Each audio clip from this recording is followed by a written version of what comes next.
Borough of Jessup will retain the right to monitor quarterly without prior notice at any time of day or night. All dangerous air pollutants covered by the facility's air quality permit. Next slide. Any readings in excess of the permitted level will give the borough the authorization to shut down the facility. Only when the power plant owner has demonstrated that an appropriate quality control intervention has been implemented that ensures the facility will operate within the established guidelines, will the facility be allowed to operate again. And Gene, I think rather than, I mean, you could read every one individually if you want, but I think that the bottom line is to combine what Attorney Finucci put forth, because a lot of what Attorney Finucci put forth, which we didn't see prior to tonight, and of course Dennis's we've seen, which is just a general overall, as Dennis even said, I think has to be combined and then put forth, is it quarterly, is it monthly, is it any time? And I think that's what, in my opinion, that's what the final agreements have to be put in place and written, that council would go before council, and council would look at that. Well, this first one, the way it's written, Don, it goes far and over what Ricky Finucci would propose in mirroring DEP. But, so if I understand this, that we could go, you would want us to be able to go to the fence line, which I guess anybody can come around to the fence line pretty readily, easily at this plant. Is that Yep. a fair assumption? And then we would have monitors, air monitors that could possibly pick up anything. So does this also open up the argument that they would be subject to seeing that our monitors were calibrated? I mean, the way it's written is okay, we go out there, we detect carbon monoxide above a certain level, and all of a sudden we're gonna be shutting them down without any calibration approval or anything done on the equipment we're using. I mean, we're putting ourselves, we got to hold ourselves to the same standard. Why can't you make sure they're calibrated? No, don't worry about it. I can help. The manufacturer will warrant the process. Okay, I'm just saying it's over and above what we did discuss before. That's the point. Jay, just speak. I I can shed some light, if you would mind. The first three there are about air, they're about noise, and they're about water. And they all say the same thing, that some agent of this borough is gonna have the power the education and the training to be able to monitor those things, okay? That's number one. And number two, it's an effort to, as a conditional use, force Invenergy to put their money where their mouth is, okay? They have presented this to us as a borough, the conditional use, and they have said that they're gonna be within this guideline, they're gonna be within this guideline, they're gonna be within this guideline. Wonderful. If we all accept that that's a safe guideline, and that they're gonna be in there, then I think that's great. But if we don't have the power as a borough to enforce some penalty on them ourselves, if they don't, because as Mr. Perini himself pointed out last time, DEP doesn't necessarily always move quickly. And if we can't put some enforcement on their pocketbook, then that's a problem. And I think that's the only thing that they're gonna listen to, is if we can make them, through conditional use, stand up to what they said they're gonna do. And I don't understand why they would be against it. If they plan to do all these things, then. I can shed some light on that. I can shed some light on that. Okay. Here's what. No. If you're gonna sell your house, and you have your bank wants, or the bank of the possible buyer comes in and wants an inspection done. Okay, you're not going to go with that gentleman on that inspection. What I'm saying is this is a one-sided deal. They should be able to accompany with their monitor. It's actually not a It one-sided deal. doesn't say that. It doesn't say that. Listen, it's not a one-sided deal. They're, at this moment in time, Invenergy's getting everything that they've asked for. They want a 1,500 megawatt power plant. They want zoning change to accommodate where it's going to sit. They're getting all of that, okay? What we're asking for, what we're asking you to do, and understand, I understand that you're a recommending body. I'm asking you to recommend to council that they put in those protections that will actually protect us. Not everyone, you excluded, I understand you are comfortable with the DEP. I'm not personally comfortable, and I'm not saying that, no, that's not plus. I'm not saying that the DEP is intentionally doing anything wrong. I'm saying that they have a huge job. Right now, we're in the midst of a natural gas gold rush. We know there's a new transmission line coming from Blakely. We know there's a company trying to build a power plant in Archibald. We just found out this week there's another company trying to build a power plant in Forest City. We know that the landfill is going to be twice as big potentially. DEP is doing a very difficult job. They are granting permits in a vacuum, okay? We're coming to a permit. There's 7, 8, 10, a dozen projects happening all at once, and they're evaluating their air quality permit in a vacuum, not relative to what's going to be on the grid 5 years down the road, 10 years down the road, right from today, okay? I want some protections. I want you gentlemen, and I want our council to think about that. You Well, try to put let in me ask the some question of invention. Would you be open to quarterly monitoring with 2 sources, one of your own and one from the borough, at your fence line? Monitoring? Yeah, air monitoring. Quarterly is not enough. It's not You need an specific. independent group that's licensed to go in at any time without any notice or anything. We Okay, need that. That's fine. But That's I'm what saying we're is, asking. I'm trying to avoid, somebody dressed in commando clothes running around this Us fence. too. That's why Gene's idea of extra security is a great idea. Open your ears. No, I am. Okay, no, I've Please. heard. No, you weren't here last week. You didn't hear anything. Didn't mean I didn't read everything they put out. Okay, so I'm just saying, I'm asking the question was for them, it wasn't for you. Would Invenergy be willing to do quarterly sampling with somebody from the borough, designated by the borough, along with somebody with the company? It could be quarterly, Mike, it could be weekly. And it could be unannounced. bi-weekly. And it could be That's what unannounced. council has to sit down. That's what it should be, unannounced. I'm just trying to Protect just the president, that's all he's saying. Don't let them I prepare. think it's very well written, Jason, I think it's very well written. I'm gonna say one more thing. Speak at one time. If I can say one more, Did he answer? yeah, he can. I asked him a The question. fundamental problem with the concept is you monitor at the emission source. That's what the regulations require, because if you're away from the emission source, you cannot guarantee that what your device is reading is coming from the plant or a truck that's driving. It's on your fence line, Mr. I Blazer. thought the DEP monitored the fence line.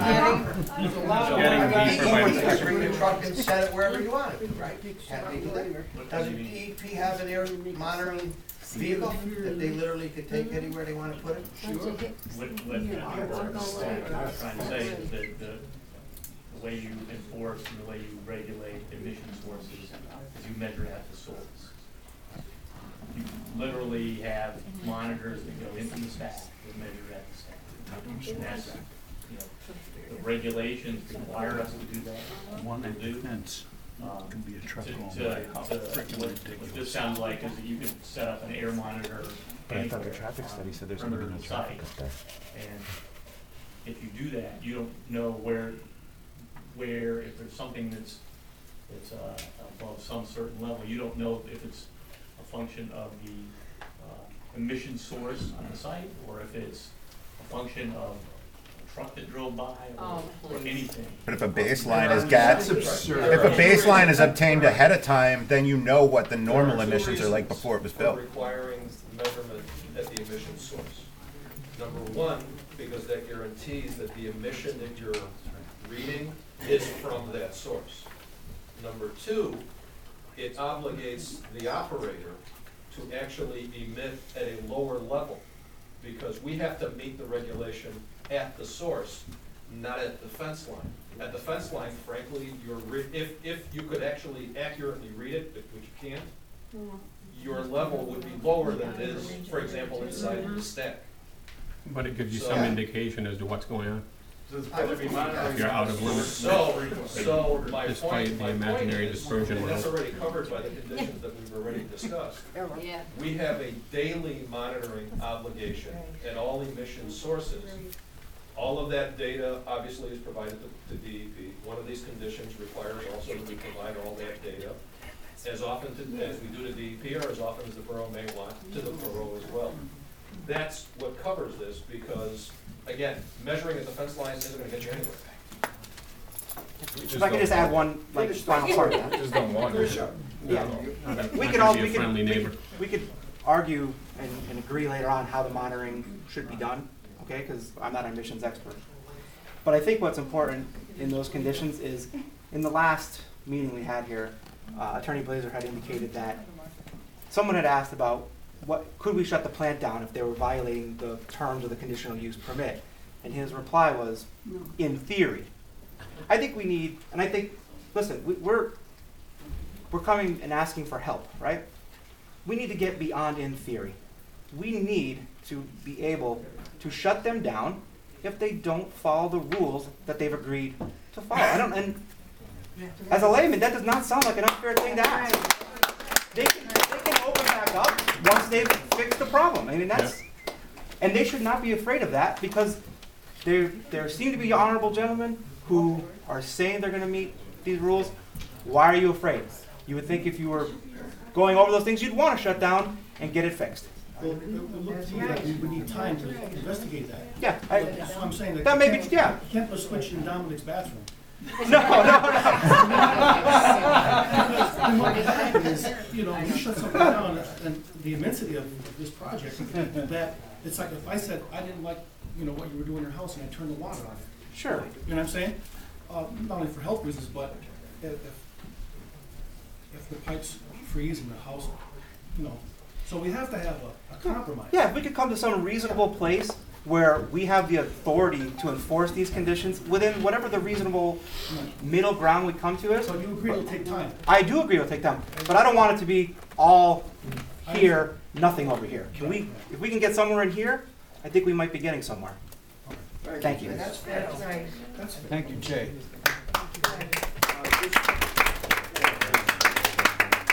We're getting windy now. The second one, monitor quarterly. The third one, monitor quarterly with prior notice, without prior notice. I think we've discussed that enough. The facility not to exceed 200,000 gallons, we discussed that. Discuss the power plant owner would be responsible for restoring all roads and personal property damage. Property values. Gone over. We're gonna be reimbursed for property values? Hazard assessment plan to implement an alarm system that will alert the town of a possible disaster at the plant. Furthermore, the hazard assessment plan also included a detailed evacuation plan. Where we go in charge? Next stop.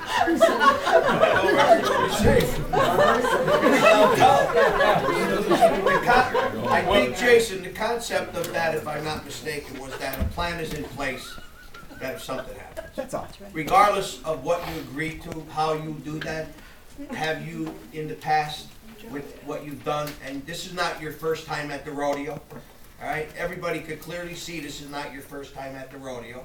So, did, in honesty, something happen somewhere along the line? And if it did, what you put in place? And did it work? So So I think, first and foremost, it's the emergency response plan. Yeah, That's being developed with our first,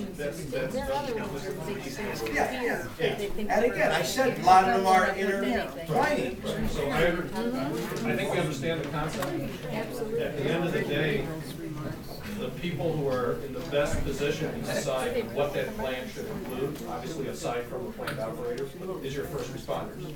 At our borough, I mean, the way I enlighten, or the way I view this, is I'm sure that we will incorporate with council that our siren system, which we blow for a fire, that only blows 2 times now because we changed that because of people complaining we were waking them up. So our beepers go off instead of the siren.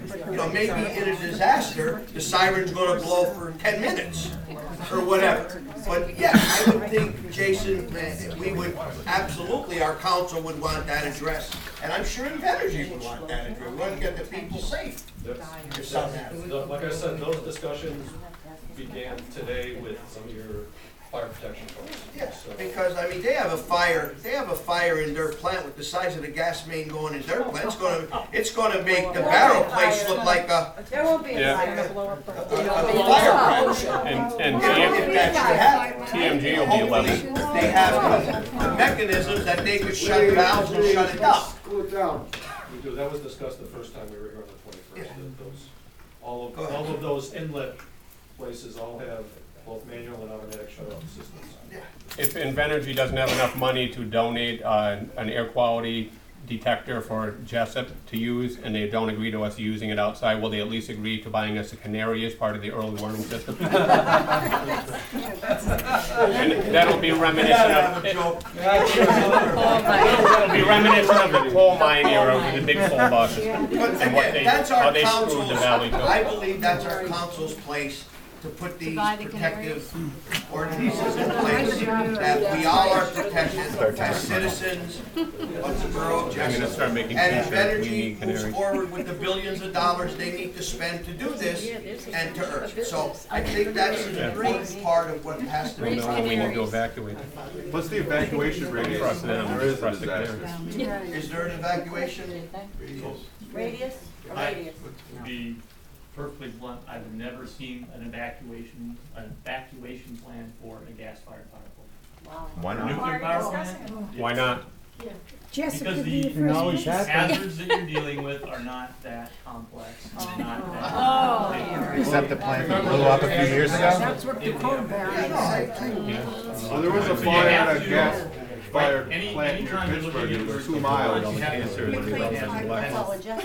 That was only a third plan of for the it, and that we're perfectly willing to. And we will do that. In consultation Say with that. the fire, police, and ambulance folks. Well, there was recently a fire in Pittsburgh at a gas-fired plant at the beginning of the year. And it was Yeah, there a third of the size of the one proposed, and they evacuated a 2-mile radius Yeah. when that plant caught fire. But that was overlooked by. And that's only a third of the size. That could happen. Yeah, they never heard of that. And I would be, you know, I would think our borough officials would do the same thing, just for precautionary. And I think that's something that the plan has to incorporate, put into place as to where does it happen? Where do you go? Who does it? Does the siren start it? Do the cop, whatever.